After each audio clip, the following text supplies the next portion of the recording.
네, 중간고사 끝나고 처음 하는 윤성호 선생님의 국어 시간 되겠습니다. 어, 이 두 번째, 여러분들은 이걸 처음 보겠지만 선생님은 두 번째 찍고 있는 거예요. 예, 찍었는데 음성 녹화가 안 돼서, 음성 녹음이 안 돼서 두 번째 찍습니다. 예, 여튼 간에 뭐, 예, 빨리 코로나가 끝나서, 온라인 수업이 끝나고 오프라인 수업으로 전면적으로 전환이 빨리 됐으면 좋겠습니다. 자, 선생님이랑 지금 해야 되는 수업은 이제 시조에 들어갈 거예요. 여러분들 교과서에 시조가 나와 있는 파트가 254쪽이네요. 254쪽에 이몽이 죽어가서와 동짓달 기나긴 바물이 나와 있습니다. 근데 뭐 이거를 이미 선생님과 했던 반도 있을 거예요. 그런데 뭐 그거는 선생님이 시험 일정을 조정하면서 그 부분은 시험에 중간고사에 포함을 못 시켰는데 뭐 했던 거는 뭐 어떤 걸로 하고 다시 처음부터 수업을 진행하도록 하겠습니다. 자, 그러면은 여러분들이 시조가 어떤 것인지부터 여러분들이 살펴봐야 되는데 교과서는 잠시 접어두고 선생님이 첨부 파일로 시조에 관한 파일을 올려놨죠. 그 파일을 여러분들이 참고하면서 수업을 따라오면 될 것 같습니다. 자, 일단 여러분들 시조가 뭔지 정확히 알지는 못하더라도 그게 뭔지 들어본 적은 있을 겁니다. 어쩌면 중학교 때 배웠을 수도 있고요.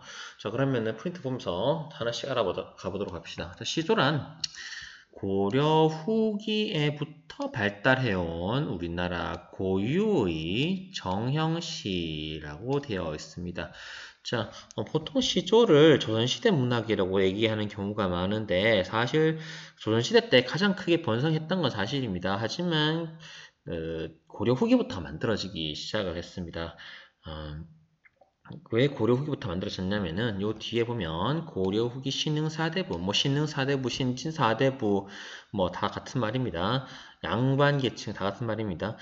고려 후기의 신흥 사대부들이 이제 자신들이 그 유학을 받아들이고 유학을 배우면서 그 자신들이 믿고 따르던 유교적 관념을 표현하기에 좋은 문학적 장르가 필요했던 거죠.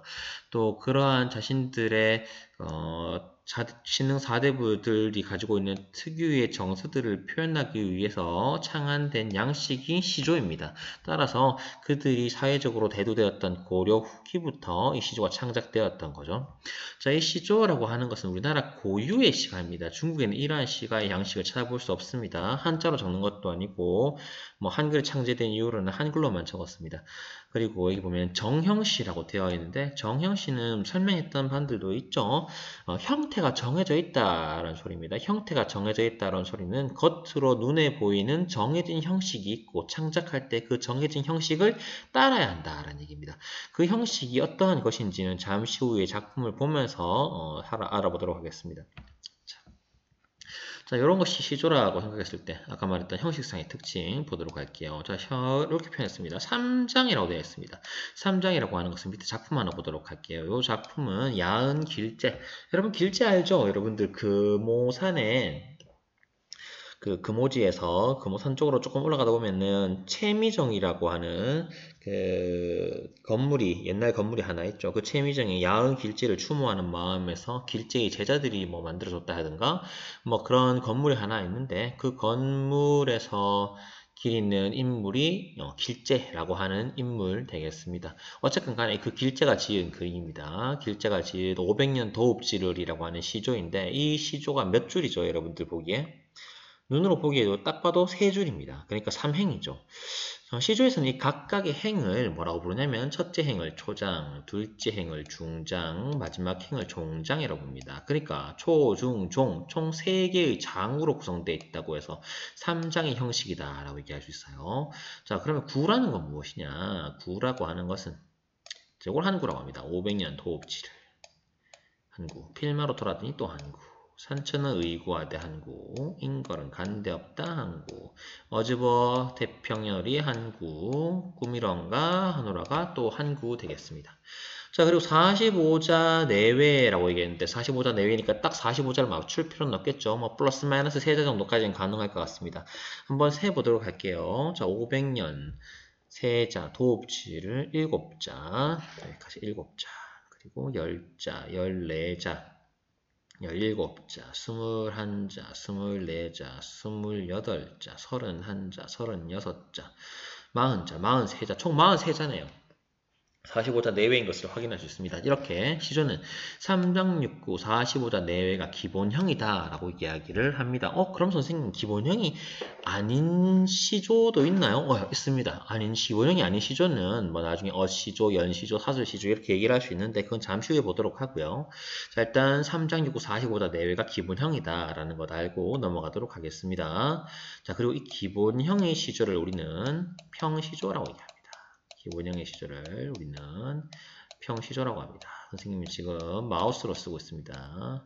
굉장히 괴롭습니다. 마우스로 글씨 쓰는 거. 어쨌건 간에 이 평시조는 3장 6구 45자 내외이고 그리고 사음보의 율격을 갖추고 있다. 사음보의 운율을 갖추고 있다. 이렇게 얘기하는데 사음보가 무엇인지 생각을 해보도록 하겠습니다. 자, 사음보라고 하는 것은 시의 한 구절을 몇 덩어리로 끊어 있느냐를 따지는 거예요. 그러니까 자, 초장을 보도록 할게요. 이 초장을 선생님이 좀 지우고 할까요? 이 초장을 선생님이 슬러시 표시로 덩어리 지어놨습니다. 500년 한 덩어리, 도읍지를 한 덩어리, 필마로 한 덩어리, 도라드니 한 그리. 초장을 하나, 둘, 셋, 넷, 네 덩어리로 나눠놨죠. 중장도 마찬가지로 하나, 둘, 셋, 네 덩어리, 종장도 마찬가지로 하나, 둘, 셋, 네 덩어리로 나눠놨습니다. 이렇게 한 구절을 몇 덩어리 나누느냐. 세 덩어리 나누면 3음보, 네 덩어리 나누면 4음보라고 해서 4음보인 경우에는 한 구절을 네 덩어리로 끊어 읽는다라고 이야기하는 운율인 것이죠.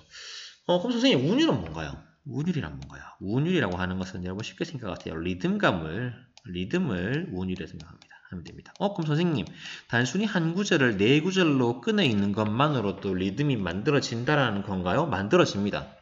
자, 실제로 여러분들이 그걸 느끼고 싶다면, 사음보를 느끼고 싶다면은, 여러분들 유튜브에다가 아이유의 가을 아침을, 가을 하늘 아닙니다. 가을 아침입니다.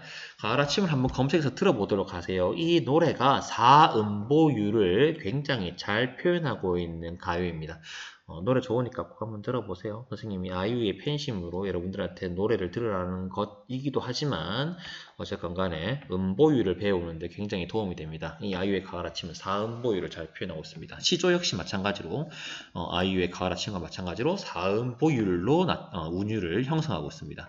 자, 이 음보율뿐만 아니라 음수율이라는 것도 존재합니다. 음수율은 말 그대로 음의 숫자예요. 음의 숫자라는 건 뭘로 결정되죠? 글자의 숫자로 결정됩니다. 글자의 숫자가 몇 개라는 겁니까? 이렇게 적혀 있습니다. 3, 4조, 4, 4조 음수율이라 되어 있죠. 그러니까 글자가 세 글자, 네 글자, 세 글자, 네 글자, 세 글자, 네 글자, 세 글자, 네 글자가 반복된다는 거예요. 실제로 그런지 보겠습니다.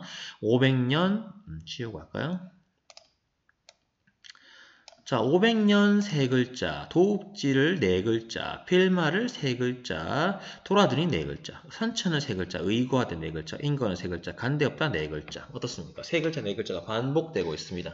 그러면 이게 3, 4조 음수율이라면 4, 4조 음수율은 몇 글자가 반복될까요? 네 글자, 네 글자, 네 글자, 네 글자, 네 글자, 네 글자, 네 글자, 네 글자가 반복되는 게 4, 4조 음수율이겠죠. 시조는 이런 식으로 3, 4조 음수율이나 혹은 4, 4조 음수율을 기본으로 해서 운율을 형성합니다. 그 음수율에 플러스해서 4음보율로 운율을 형성한다는 거죠. 어떻게 시조가 운율을 형성하는지 알겠습니까? 다음 보도록 하겠습니다. 자, 음보별로 자수는 한두 줄 정도 차이가 있을 수 있습니다. 따라서 꼭 3, 4글자 혹은 4글자가 갖춰져야 되는 건 아니에요. 뭐 경우에 따라서 2글자일 수도 있고 5글자일 수도 있습니다. 예. 그렇지만 이게 중요한 겁니다. 종장의 첫 음보는 3음절로 고정되어 있습니다. 여러분 종장의 첫 음보 찾아보세요. 종장의 첫 음보가 어딥니까? 종장부터 찾아야겠죠? 여기네요. 첫 음보 어딥니까? 여기겠죠. 어떻습니까? 종장의 첫 음보는 3음절로 고정되어 있다. 선생님 그럼 3음절이 아닌 경우도 있나요? 정말 드물게 있습니다. 그러니까 사실상 거의 없어요. 거의 없는데 거의 9% 3음절입니다. 근데 정말 드물게 있긴 한데 그렇지만 시조라면은 이게 시조다라고 명확하게 얘기하려면 3음절이 기본입니다. 3음절이어야 해요. 3음절이 아닌 경우는 사실상 거의 없습니다. 여러분들이 만약에 시조를 쓴다면은 반드시 종장의 첫 음절은 3음절로 써야 됩니다. 다음 보겠습니다. 종장의 둘째 음보. 종장의 둘째 음보는 어디입니까? 여기겠죠. 태평연월이겠죠. 태평연월에는 몇 글자? 5음절. 5글자 이상. 5음절 이상이어야 한다고요. 글자와 음절을 선생님이 지금 똑같이 얘기하고 있는 게 뭔가 좀 선생님이 좀 찝찝하긴 한데 이해하기 쉽게 하고자 그렇게 표현을 하겠습니다. 어쨌건 간에 이 종장의 둘째 음보는 5음절 이상이어야 한다. 6글자 오케이. 7글자 오케이입니다. 자, 요게 규칙이라는 거 여러분들 꼭 알아두고요. 다음 넘어가도록 하겠습니다. 자, 그렇다면 여기에 나와 있는 야은길제의 500년 도읍지라고 하는 이 시조는 아까 말했다시피 시조의 기본형의 형식상 특징을 잘 지키고 있는 평시조다 라고 얘기하시겠죠. 근데 이 기본형의 평시조하고 다른 시조도 있다고 얘기했습니다. 무엇이 있는지 보도록 하겠습니다. 중장 이상이 약간 길어지는 어시조. 그러니까 중장이나 종장이 약간 길어지는 어시조가 있다라고 합니다. 어시조라는 게 있다. 다음. 어시조는 숫자가 많지는 않습니다. 다음 보겠습니다. 평시조에서 종장의 첫 음절 이외의 구절이 길게 늘어지는 사설시조. 그러니까 아까 말했던 이 어즈버, 이 종장의 첫 음절, 첫 음보, 이 부분 말고 다른 게 자기 마음대로 늘어난다라는 거죠. 그렇게 길게 늘어지는 것이 사설시죠. 혹은 평시조가 두 수 이상 엮인 연시조가 있다. 자, 겉으로 보기엔 평시조가 똑같은 것 같아요. 근데 이 평시조 한 편이 끝나고 나는데 밑에 또 시작하는 거야. 그 밑에 또 평시조가 또 달려있는 거야. 이렇게 평시조가 여러 개 엮여 있는 걸 연시조라고 이야기합니다. 이렇게 보면은 시조가 형식적으로 평시조, 어시조, 사설시조, 연시조가 존재한다는 걸 알 수 있습니다. 뭐 구체적인 건 나중에 작품을 통해서 보도록 하겠습니다. 자, 여기 평시조와 사설시조를 구분해서 한번 생각을 해보도록 할게요. 자, 평시조라고 하는 것은 4대부 양반계층 중심으로 창작되었습니다. 그럴 수밖에 없는 게 이 평시조라고 하는 것이 사설시조에 비해서 훨씬 더 규칙상 엄격하기 때문에 뭐 그렇다고 해도 아주 어려운 건 아니에요. 아주 어려운 건 아닌데 그래도 사설시조보다는 규칙이 엄격하기 때문에 그 규칙에 꼭 맞게끔 작품을 창작할 수 있는 지적 능력 그리고 어떤 규율의 엄격성을 따르는 그러한 성향, 이런 것들이 갖춰져 있는 양반계층을 중심으로 창작되었을 것이다. 라고 생각해 볼 수 있겠죠. 사설시조는 사실 그렇지가 않습니다. 규칙이 굉장히 느슨하겠죠. 그러면은 누가 만들었느냐? 중인 및 평민계층을 중심으로 사설시조가 창작됩니다. 여러분, 평민들이 뭐 규칙을 엄격하게 지켜야 될 이유가 있을까? 혹은 그렇게 하고자 하는 의지가 있을까? 혹은 그렇게 할 수 있는 지적 능력을 갖췄을까? 라고 생각해 본다면은 아니란 거죠. 평민들의 자유분방함, 혹은 평민들의 자유로운 그런 사상, 자유로운 생활 태도, 이런 것들이 형식이 느슨한 사설시조가 맞다라고 볼 수 있습니다. 다음 보겠습니다. 평시조 보겠습니다. 평시조는 아까 말했다시피 형식상 3장 6구 45자 내외에 각 장은 4음보율을 갖추고 있고요. 사설시조는 초장, 중장 제한 없이 길어지며 종장도 첫 음절을 제외하고 길어진다. 그러니까 종장 첫 음절 말고 다른 건 다 마음대로 길어질 수 있다는 거예요. 자, 평시조 내용 보겠습니다. 유교적 이념. 유교적 이념을 쓸 수밖에 없어요. 왜냐하면 누가 이 평시를 썼습니까? 양반 계층에서 평시를 썼으니까 유교적 이념이 나타날 수밖에 없습니다. 자연과의 조화, 풍류사상이 나타난다고 했는데 양반들이 과거에 급제해서 젊은 시절 나라를 위해서 열심히 일하다가 은퇴를 했어. 은퇴하면 어디 가고 싶을까? 복잡한 서울에서 힘들게 막 사람들이랑 부대끼면서 나라면 그렇지 않을 것 같아요. 조용하고 한적하고 경치 좋고 마음 편안한 자연 속에서 여생을 즐길 것 같습니다. 그래서 평시조는 이러한 자연과 인간의 조화를 표현한 작품이 많습니다. 풍류사상 역시 마찬가지입니다. 그러한 자연에서 즐기는 마음 혹은 그것을 즐기고자 하는 마음이 풍류사상 속에 담겨서 평시로 나타나겠죠. 자, 사설시조는 그렇지만 좀 다릅니다. 평민들이 사설시를 쓴다고 했죠. 평민들에게 있어서 자연이란 어떤 곳일까? 평민들에게 자연은 그냥 삶의 터전이에요. 그죠? 그런 걸 다시 쓰고 싶을까 작품으로? 아니라는 거지. 그럼 어떤 걸 쓸까요? 자, 사설시조의 평민들은 일상과 삶의 애환을 작품으로 표현합니다. 먹고 살기 힘든 이야기, 삶의 괴로움, 뭐 이런 것들을 표현한다는 거죠. 또한 자신들을 못 살게 구는 지배계층에 대한 비판 정신 역시 사설시조에 드러나는 경우가 있습니다. 자, 또 보겠습니다. 자, 평시조의 표현 보겠습니다. 평시조는 아까 말했던 유교적 세계관 잘 드러날 거고요. 정신적 품격, 뭐 의리라든가 충성이라든가 절개라든가 뭐 이런 것들, 정신적 품격에 대한 비유적, 문학적 비유, 관념적 표현 이런 것들이 잘 나타난다라는 겁니다. 사설 시조는 그런 것이랑 거리가 멀겠죠. 유교, 뭐 정신적 품격, 뭐 문학적 비유, 관념, 평민들하고 아주 거리가 멉니다. 따라서 어떤 것들이 나타나느냐? 생활과 밀착된 구체적이고 사실적인 표현, 해학과 풍자가 두드러진다라고 얘기하고 있습니다. 자, 앞에 말했던 구체적이고 사실적인 표현은 이해가 될 것 같은데 해학과 풍자란 무엇이냐? 해학과 풍자 왼쪽 보겠습니다. 자, 해학과 풍자에 공통점이 있어요. 어떤 공통점이 있냐면 웃음이라는 거죠. 자, 해학이나 풍자나 독자들에게 웃음을 준다는 점에서는 공통점이 있습니다. 하지만 그 웃음이 어디서 나타난 웃음인가에 대해서는 차이가 있어요. 자, 예를 들어서 길을 가던 친구가 미끄러졌다. 미끄러져서 빠닥하고 넘어졌다. 그럼 어떻습니까? 우리는 그 친구를 미워하고 비판합니까? 아니잖아요. 친구에 대한 동정심이 생겨요. 친구가 바보 같잖아. 바보 같지만은 아이고 제가 어떻게 하면서도 동시에 웃음이 나는 경우가 있습니다. 그런 걸 우리가 해학이라고 얘기해요. 문학 작품에서는 이런 경우가 있습니다. 여러분들 김유정이 쓴 동백꽃이라고 하는 작품을 본 적이 있는지 모르겠는데 김유정의 동백꽃은 어린 소년 소녀의 약간 뭐랄까 미묘한 알콩달콩한 사랑의 감정이 오고 가는 그런 굉장히 재밌는 소설입니다. 작품에서 여자 주인공이 남자 주인공을 좋아하죠. 근데 남자 주인공이 그 여자 주인공의 마음을 몰라줘서 남자 주인공이 이 여자 주인공을 굉장히 시큰둥하게 대합니다. 그래서 여자 주인공이 화가 나서 남자 주인공에게 복수를 하는 그런 내용이 담겨 있죠. 뭐 굳이 알 필요는 없는데 아는 친구들은 기억이 날 겁니다. 자, 그러면은 여자 주인공의 마음을 몰라주는 남자 주인공에 대해서 우리는 그 남자 주인공을 비판합니까? 아니잖아요. 얘를 욕해요? 미워해요? 아니잖아요.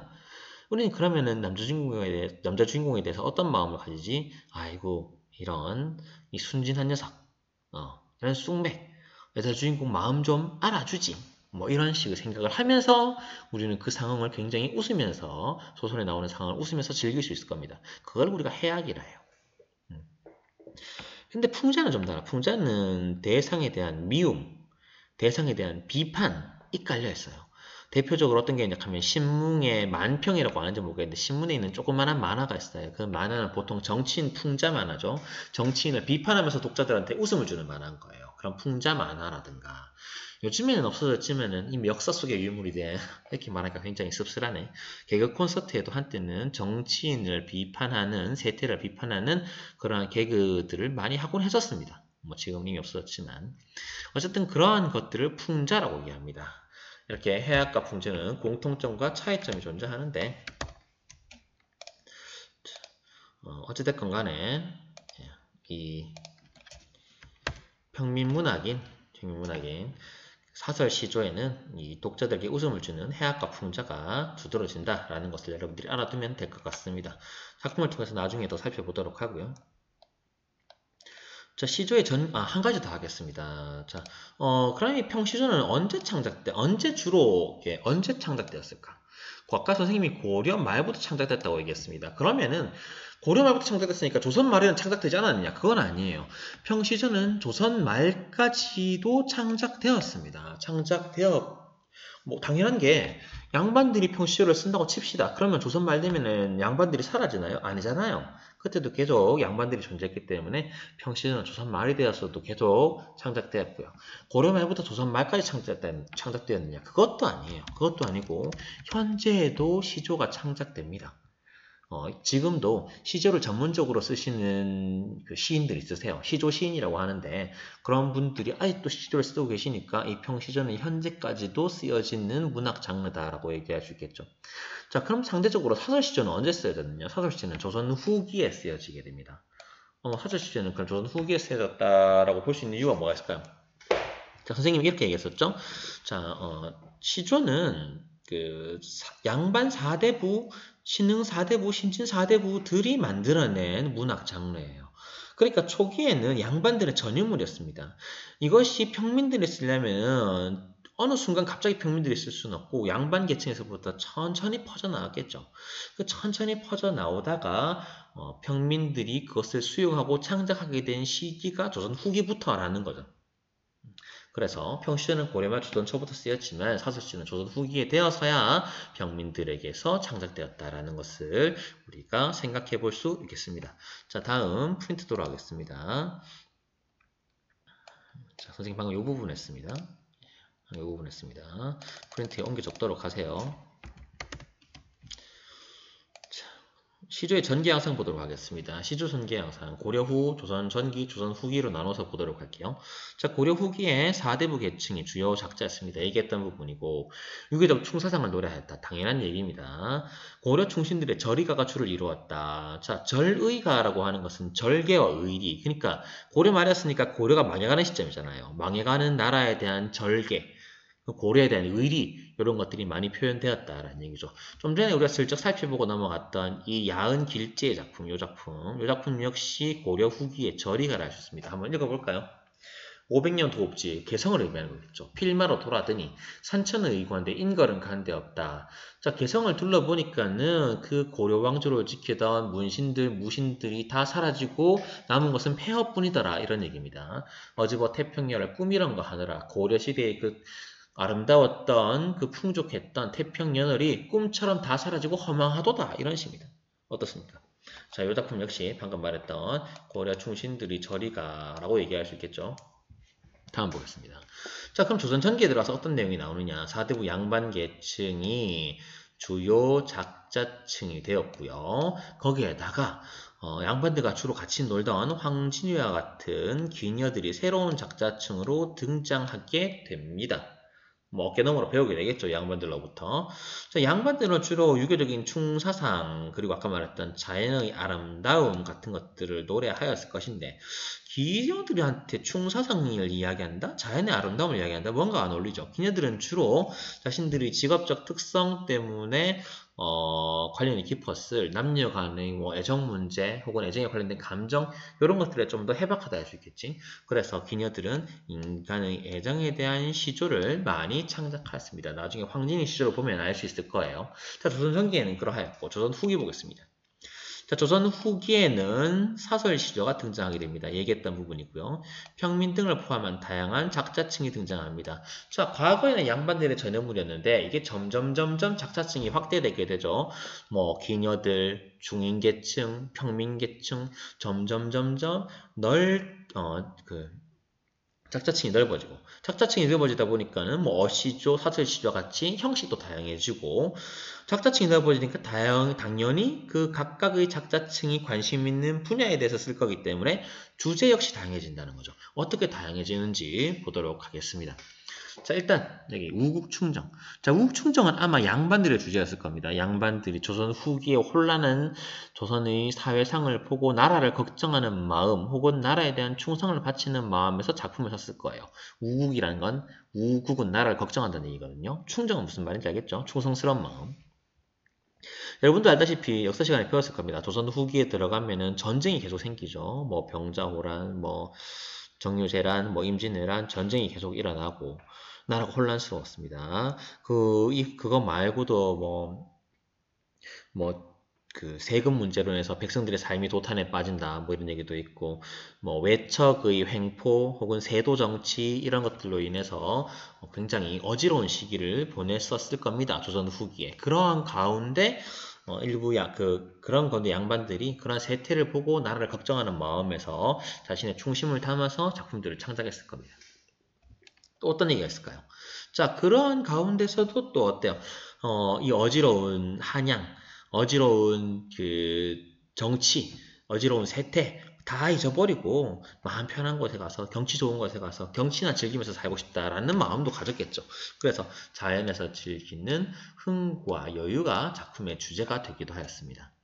백성들도 마찬가지입니다. 백성들은 자신들을 괴롭히는 관리 혹은 먹고 살기 힘든 현실을 풍자적으로 표현했을 겁니다. 그런 현실 풍자가 작품의 주제가 되었을 것이고 또 기니들도 계속 작품을 창작 활동을 하였으니까 인간의 애정 등 인간의 감정을 굉장히 솔직하게 표현하는 작품들이 나타났을 겁니다. 어쨌건 조선 전기 혹은 고려 후기에 비해서 조선 후기에 다양한 갈래와 다양한 창작 계층과 다양한 주제로 작품이 나타났다는 것을 알 수 있습니다. 그 다음 보겠습니다.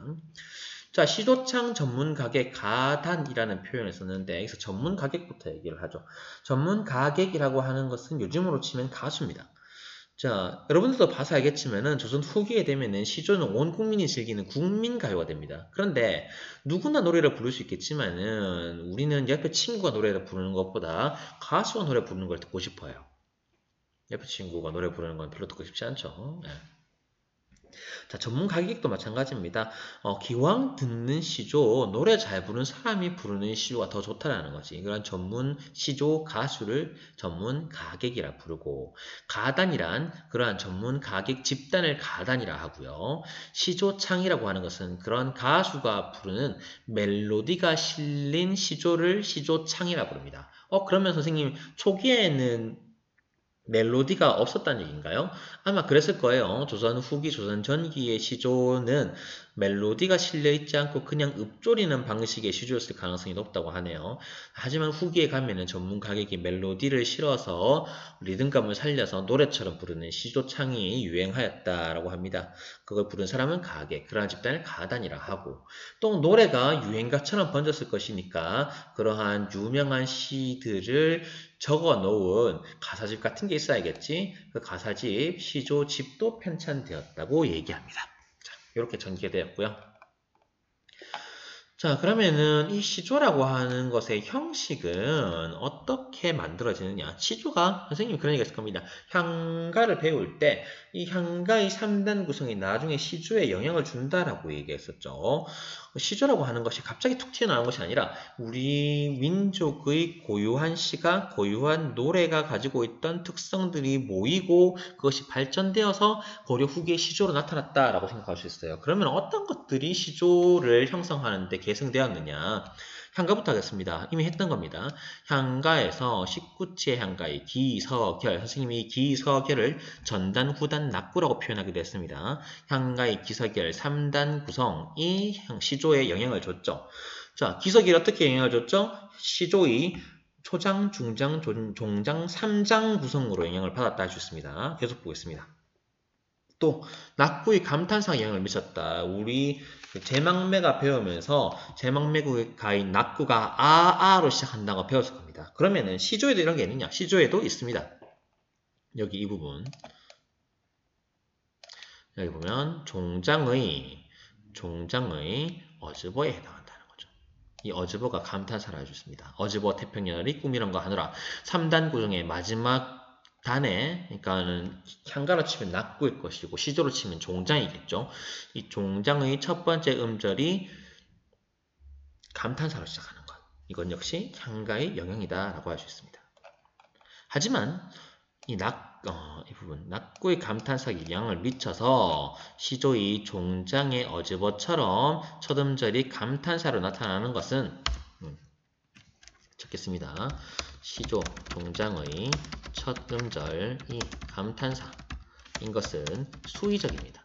자, 수의적이란 말도 처음 들어본 말일 건데 수의적이라고 하는 말은 그럴 수도 있고 아닐 수도 있다는 얘기예요. 아닌 경우가 더 많습니다. 어쨌건 간에 시조의 종장이 첫 음절이고 이 감탄사로 나타나기도 하는데 이것은 수의적이긴 하지만은 향가의 영향이다 라고 생각할 수 있다는 거죠. 다음 이어서 계속 보겠습니다. 자, 우리가 가지고 있는 민요, 여러분 민요 어떤 건지 압니다. 알고 있을 거예요. 민중들 사이에서 널리 퍼져 불리는 노래를 민요라고 하는데 민요 중에서 사음부인 것들이 많습니다. 그럼 민요가 가지고 있는 사음부가 시조에 영향을 줬다고 볼 수도 있겠죠. 또 고려가요 보겠습니다. 고려가요에서는 고려가요의 분장체를 계승하였다라고 얘기하는데 분장이라고 하는 것이 무엇이냐면은 1년, 2년, 3년 이런 식으로 나눠져 있다라는 거예요. 어렵게 생각할 필요가 없습니다. 자, 그러면 시조에 어떻게 영향을 줬냐? 시조에서도 마찬가지로 초장, 중장, 종장 3개의 단락으로 구성되어 있다는 거지. 자, 시조가 3개 단락으로 구성된 것은 고려가요가 여러 단락, 분장체로 되어 있는 것을 계승받았기 때문이다라고 얘기하는 거예요. 특히 만전춘 별사라고 하는 고려가요가 있는데 나중에 배울 기회가 있으면 배우겠습니다. 만전춘 별사 같은 경우에는 작품에서 여음구라고 하는 후렴구를 제외하면은 후렴구라고 표현하면 안 돼. 여음구라고 하는 설명할 수 있을 때 설명하겠습니다. 지금 설명하기 좀 힘드네요. 만전출 별사에서 여음구를 제외하면은 만전출 별사가 시조와 동일한 형식으로 보일 수 있습니다. 자, 이렇게 고려가요가 시조에 큰 영향을 주었다. 분장체 형식이 영향을 주었다라고 얘기할 수 있다는 거죠. 향가의 3단 구성, 그리고 낙구의 3단 구성에서 마지막 단락의 첫 구절이 감탄사로 시작하는 것, 민요의 사음부율, 고려가요의 분장체 이러한 것들이 시조에 계승되었다. 라고 생각할 수 있겠습니다. 즉, 시조라고 하는 형식이 갑자기 나타나는 게 아니라 어떻게 나타났다? 우리 민족이 가지고 있는 다양한 우리 고유의 시가 양식이 계승된 것이다. 이렇게 표현할 수 있겠죠. 자, 그럼 시조에서 나타나는 내용은 대체로 어떤 것들이 있을지 보겠습니다. 유교적 충사상을 노래하는 경우가 많다고 얘기했습니다. 강호 한정가가 나타나는 경우도 많습니다. 강호 한정가 뻔합니다. 아까 자연을 즐기는 마음, 자연 속에서 한가로움을 추구하는 작품을 강호 한정가라고 이야기를 합니다. 뭐 노장사상 무의자연 이거는 뭐 나중에 기회가 되면 설명할게요. 지금 당장 중요한 게 아니라서. 자, 기녀들의 시제는 어떤 시조라고 했었죠? 인간의 애정을 진솔하고 아름답게 표현하는 작품이라고 했었습니다. 백성을 교화하는 작품도 있습니다. 예를 들어서 정철의 훈민가 같은 작품이 그러한데 훈민이라고 하는 말 자체가 백성을 가르친다는 얘기예요. 정철의 훈민가는 백성을 가르치는 노래라는 얘기겠죠. 무엇을 가르칠까? 얘들아, 부모님한테 효도해라, 왕한테 충성해라, 뭐 형제지간에 사이좋게 지내라, 뭐 이런 얘기인 거예요. 그런 것들을 노래를 통해서 백성을 가르치는 목적으로 만든 노래도 있습니다. 자, 비판의식이 담겨있는 작품도 있습니다. 비판의식은 양반도 세태를 비판할 수 있고 평민도 세태를 비판할 수 있어요. 일단 조선 후기에 이런 경우가 많습니다. 시대적 고뇌, 전쟁 터지고 막 제도정치 막 일어나고 백성들 도탄에 빠지고 이러한 시대적 고뇌가 시조에 실릴 수 있고 또 마찬가지로 비슷한 맥락으로 현실에 대한 비판의식이 시조에 담길 수 있습니다. 뭐 이순신의 한삼선 달박은 담에 같은 작품 같은 경우에도 전쟁에 빠져있는 나라에 대한 그 시대에 대한 고뇌, 안타까움 이런 것들이 담겨 있겠죠. 자, 평민정서가 잘 나타나기도 합니다. 소박한 생활 감정, 뭐 밥 지어 먹는 이야기, 개 밥 주는 이야기 이런 것들. 자, 이런 것들이 시조가 될 수도 있고요.